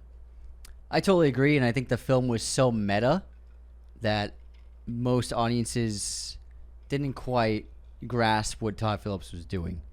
And we got a lot of heat for liking this film. But you know what? I thought it was fantastic. And I'll die on that hill. Same, bro. Yeah, I thought it was outstanding. When that movie ended, I was like, that was fucking amazing. It was great. Not everything is gonna go according to what you think it's gonna go. And I think everyone watching that movie is like, oh, when's he gonna escape? When's the whole thing gonna happen? It's like, guys, that's never what he was. I think what makes the movie work is that Arthur chooses not to be Joker, which upsets Gotham, and it also upset the audience. Exactly. So Todd Phillips did to the audience what he did in the movie to the audience, and it showed the irony. Gaga is the audience. That's what Gaga represents, Harley. The audience, like in the film, he's talking about violence and how we celebrate violence and how we glorify violent people, and we do. And then when Joker doesn't want to be Joker anymore and he wants to be Arthur, Gotham turns on him. They want him to be Joker. And the audience of the film turned on Arthur and turned on Todd Phillips because Todd Phillips says, you know what, we're not going to glorify him anymore. He's not the Joker. And the audience turned on him. So it was so meta, and he really put up a mirror to us. It's very punk rock. Yeah. I think it was fantastic. I think that he put a mirror up to us, and that's why a lot of people didn't like it. Anyways, my next hot take. I think the first 2 X-Men movies are better than the vast majority of any other superhero movie made since. X1, X2, man. Those movies are fire. Fantastic. Great world building. They nailed the characters. And those are so rewatchable. I think they're both extremely strong movies. We had it good, man. We were eating like Yeah. kings. And we were queens. eating like kings and queens in the early 2000s. Better than most MCU movies. Better than most DC movies. It's better than. It's probably better than all the DCU movies except for the Nolan ones. The first X-Men movie is one of the most rewatchable superhero movies of all time. It's really well done. I think it's a timeless film. I think it's an interesting take. I like that. Yeah, That's cool. Thank you, man. Yeah, Appreciate they it. are that good, man. They are that good. What else do we have here? What do you got? Talladega Nights is a top 5 racing movie. It's good. Hot take. It's a fucking good movie, man. It's funny. It is silly. Will Ferrell and John C. Reilly, they're just so perfect together. And Sacha Baron Cohen's fantastic. I think that this movie's hysterical. It's a racing movie, guys. It's actually well photographed too. McKay, he shot those races. He's a really good director, man. Yeah. All right, I have a hot take about a very popular recent movie, Saltburn. Saltburn, I think, was beautifully photographed, but I don't think it's a good story, and I think it's a blatant ripoff of The Talented Mr. Ripley. I still haven't seen it. I think that Linus Sandgren, if you look at Promising Young Woman, her first film, and the visual feast that is Saltburn, you see how much Linus Sandgren elevates filmmakers when he collaborates with them. It's unbelievably photographed. He's so good. But the visuals are so strong. The spectacle is amazing. But the story, it's unrealistic. And as a huge fan of Anthony Minghella and what he did with The Talented Mr. Ripley, it's so heavily borrowed from that story by Patricia Highsmith and the visuals of Ripley that while I was watching it, I was just like, that's Ripley. There's Ripley. That's Ripley. That's a Ripley scene. There's a bathtub scene, Jim. So, Barry Keoghan has glasses on. His glasses. He's got a ponytail. And a ponytail. I'm just saying. I didn't know there's a bathtub scene. It's a Are bathtub. they playing chess? Not chess. I'll give them that. Checkers. There's no chess. But, yeah. There's a lot of Ripley-isms in that film that rubbed me the wrong way when I watched it. Let's see what else we got here. Deep Blue Sea is the second best shark movie ever. After Jaws, of course. But, yeah, Deep Blue Sea is fucking awesome. The shark ate me. The motherfucking shark ate me. That's obviously from Chappelle's Show. But Deep Blue Sea, guys, it's a fun movie. It's a good monster movie with dumb scientists doing stupid things. Great cast. I think it's just a good time, man. Great special effects, Yeah, too. they did a good The shark job. stuff is really good. They did a good job. Thomas Jane, really cool in that movie. Yeah. That's a good movie. I love that as a Second kid. best shark movie. Yeah. There's not that many standouts in the genre, but LL Cool J. That's Yeah. my favorite LL Cool J movie. He's the cook. He's got with the the bird. parrot. The bird. The parrot. Monaco? Cockadoo. Is it a cockadoo or a parrot? Parrot. It's a parrot. Let me check. LL Cool J What? bird, the Deep Blue Sea. I think it's cockadoo. What is the bird in Deep Blue? Let's see what Google What do we says. got? It's a talking parrot. Ah, it's a parrot. Yeah, You were right. I was right. I don't know why I pictured a cockadoo. Yeah, it's just a green parrot. It's like This we dude's- we literally have them in our tree. Cockadoo's in something? Is it Ace Ventura or something? There's a cockadoo in Ace Ventura. Ace Yeah, Ventura. That's what I was thinking of. it's not like a sidekick, but it's in it. Yeah. I didn't say it was a sidekick. Yeah, it's actually a monkey. Anthony is his sidekick. You know that monkey was like the monkey of Hollywood? It was the same monkey in all those movies. He's in a lot of movies. He had a good career. It was a girl. She had a good run. Yeah. She was in like 30 movies. She was the monkey. Did she get nominated for Ace Ventura? She should have. Snubbed. That's my next hot take. No. My next hot take is Everything Everywhere All at Once. Love it. I cried. I laughed. It was crazy. It was visually stunning. Best picture? No. I disagree with that. Jamie Lee Curtis, get the fuck out of here. Best supporting actress. Get out of here, man. Get out of here. I think the movie got a little too much awards recognition than it totally deserved. In a pretty good year. Yeah, I think 7 Oscars was a lot. Yeah, I think it won way more than it should have. That's my opinion. Yeah, I don't think it was a Best Picture movie, but it was, Hollywood has trends and they have hype, and, some movies are like hype machines and they have these crazy years of winning a ton of awards. Yeah. I think a lot of them of the awards were like, oh, really? But overall, it was a great movie at the end of the day. No, I'm not saying it's bad. I think it was a great movie. But for Best Picture and all the other Oscars it won, I don't think so. I have a Tim Burton hot take. His best movie is Edward Scissorhands. Man, I can see that. In my opinion. Yeah, I think it's his best movie. That's not really a scorching take. I didn't realize this was an episode of Scorching Takes, Anthony. I'm so sorry. I had no idea this episode was Light a House on Fire Takes. Oh, man. I am in the wrong room. Sorry about that. To the end of the episode, I got like It's a great take. my B hits here, man. I thought you had like 60. I said 30. You have not said 30. No, I said 30. Yeah, I know, but no, you have not said 30 takes. I don't think I have. I think you've said 15 takes. Tops.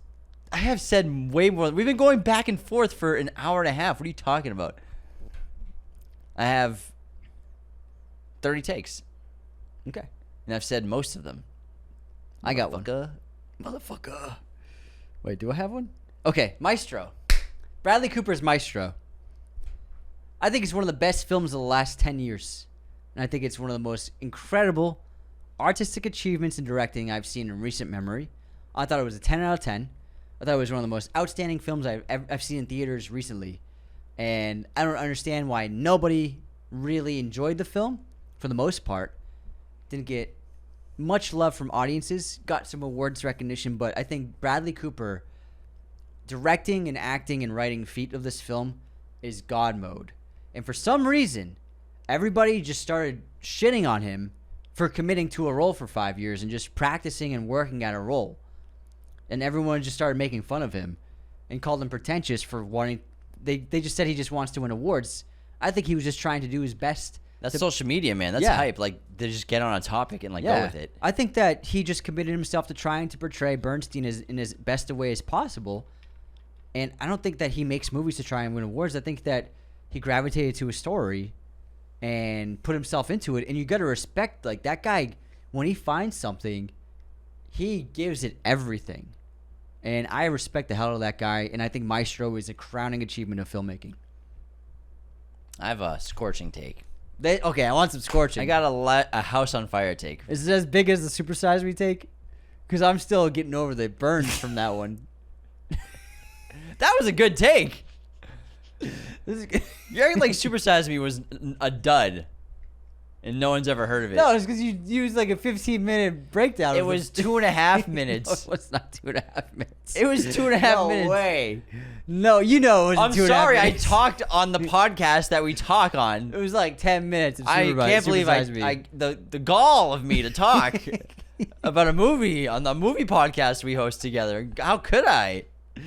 Hope you can do better next time. Can I get to my House on Fire take? Yes. The Matrix is the best film made since 1999. Oh. There hasn't been a movie made better than The Matrix since 1999. That's an interesting take. Is that a House on Fire take for you? Is That's that pretty hot, enough? man. Is that hot? That's hot, man. The All right, ground cool. is lava. Cool. But I mean, can you disagree with it? I don't know. Because like gut reaction is like wait, but it's also like movie's Have you seen The Matrix? pretty It's like fucking one of the amazing. best movies ever. It really is, Huh. in my opinion. That's hard to deny. Since it came out in 1999, no movies topped it. It's in the conversation of best movies of the last. And I think a strong contributing factor to this is, I think we all know something happened around 2010, 2015, that era. Movies have changed. Yeah. They've changed a lot in terms of the storytelling, the visuals, the studio running, the way they run movies it's now. Corporate interests. They've changed a lot. Yeah. They feel different for the most part. We have a couple handfuls of filmmakers that still make timeless movies. They do what they want. They're great. I mean, Tarantino's a great example. Nolan, but movies feel different. This was the era, the late 90s, early 2000s, peak era of the potential of what movies can be and were.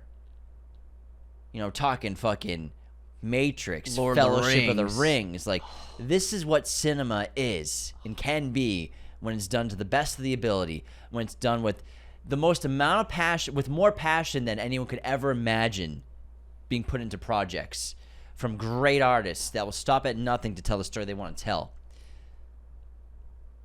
The Matrix, for me, it's the peak of what a movie can be. And I think that we still get them every once in a while, but for me, 1999, The Matrix, nothing's beating that movie. If you think about the last 26 years, because this came out in 99. Yeah, when you do math. Just saying. You've been coming at me the whole episode, motherfucker. Get the fuck out of here. I'm just saying, the last 26 years since it came out, it's hard to deny that there are any, if only a few, movies that surpass it. And it's not even a Best Picture movie. It got 0 net awards except for its visual effects and Can't sound. remember. Yeah, something like that. I would put, just off the top of my head, There Will Be Blood, No Country, Parasite, Gladiator. I think they won 4 Oscars. Oh, cool. Good for them. Yeah. But man.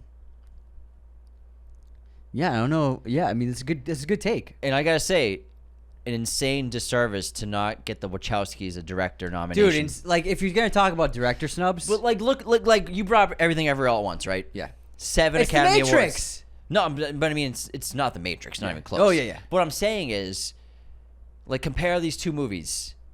Everything Everywhere All at Once, really good movie. Won 7 Academy Awards, including Best Picture. The Matrix, one of the best movies to ever be made. 4 Oscars, but All technical categories. all technical. Didn't get any acting nominations. No, it won editing, sound, effects, special effects, and visual effects. That's it. Bill Pope should have won at least for cinematography too. How do the Wachowskis not get a directing nomination? How do they not get a screenplay nomination for that fucking movie? Are you fucking kidding me? Are you fucking How do kidding you not me? nominate that for Just screenplay? for Morpheus's monologue in conversation with God. Neo. This movie, Also, Don Davis, his score, I had never heard anything like that from what he did with that music. this is for me, this is a miracle of a film, The Matrix. And I'm not just saying it because it's my favorite movie of all time, but it really, that's how I feel. It's like literally a miracle that this movie worked. A miracle or a miracle? Miracle.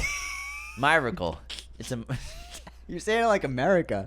fucking Boston, You're literally bitch. saying a miracle. I'm from Boston. America, a miracle. This is how we talk. No. We say miracle in Boston. No, we do not. Okay, we say miracle. We say miracle in Boston. All right. Yeah, but you're not in Boston. You haven't been in Boston in 11 years. You can take the city out of the kid, but you can't take the kid out of the city. You're from a safe suburb. You can't take the kitty. You're from a suburb. You're from Waltham. Massachusetts. I know. It's all the same. Yeah. It's fucking. It's a good take. Thank you. It's a great take. Thank you. I think The Matrix is one of the best movies ever, too. Is that scorching hot enough for you? It's a hot take, man. It's a good hot take. Thanks. That might be my favorite take you've That's had. gonna be my last take. I'm gonna go out mic drop. Mic drop. All right, what do I have left? Wow, can you hurry up and pick a fucking take? Okay, I got one more take. Why didn't you, before we started, you're like, I got like 48 takes. Yeah, but I I'm didn't ready realize to I was go. gonna get timed I'm ready to go. for the stopwatch. I have my final take. It's controversial. This is why I saved it for the end. It's a controversial take. Did you ever see Blonde? No, never saw it. But I know you told me it was great. You know about the Controversy, yeah. Yeah.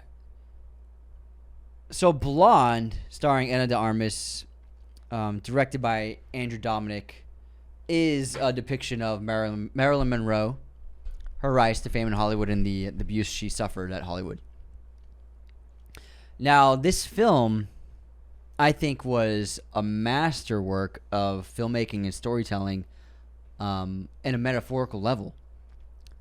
And this movie depicts very disturbing scenes, and it depicts Marilyn Monroe being abused, and it's hard to watch. But I think the film is brilliant because the whole movie is a metaphor, and I think that general audiences rejected the film because, first of all, the first reactions were negative, and everybody got, I don't want to say a movie. I don't want to say that I like a movie that these people who saw the first screening said shows abuse and is terrible.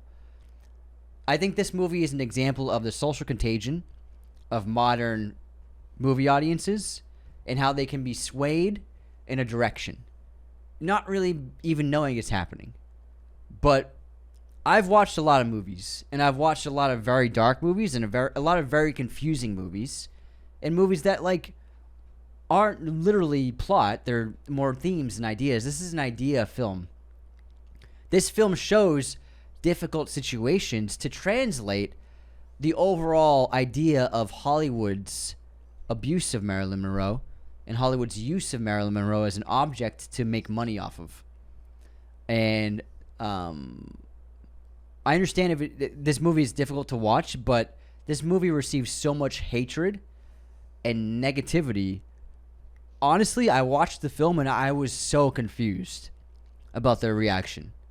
I thought the film was incredible.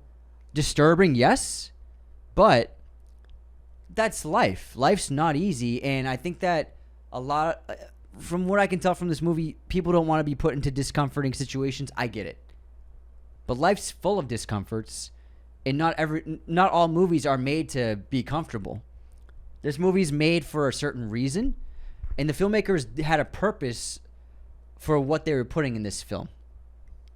And I thought it was unbelievably incredible, the themes they were putting forth about. It was basically a deconstruction of the abusive system of Hollywood. So I thought it was a positive overall experience to showcase how horrible Marilyn Monroe was treated by the system. But audiences, for the most part, took everything they saw as literal and rejected it vehemently. And I found myself, I spent, honestly, weeks thinking about it, of why are people looking at this film this way when clearly Dominic and Brad Pitt, who produced it, and Ana de Armas and the entire team had objectives and goals that I think they accomplished in the film, but audiences didn't respond to what they were doing. That was really, really well said. Thanks, man. You went for over 3 minutes on that. Thank you. No, Yeah, but I saved it for the fucking 2 hours into the episode. saying you went for over. So now there's a rule where you can. I'm just saying, doing 15 so minutes. now- Opening the now- episode on 15 minutes on Supersize Me.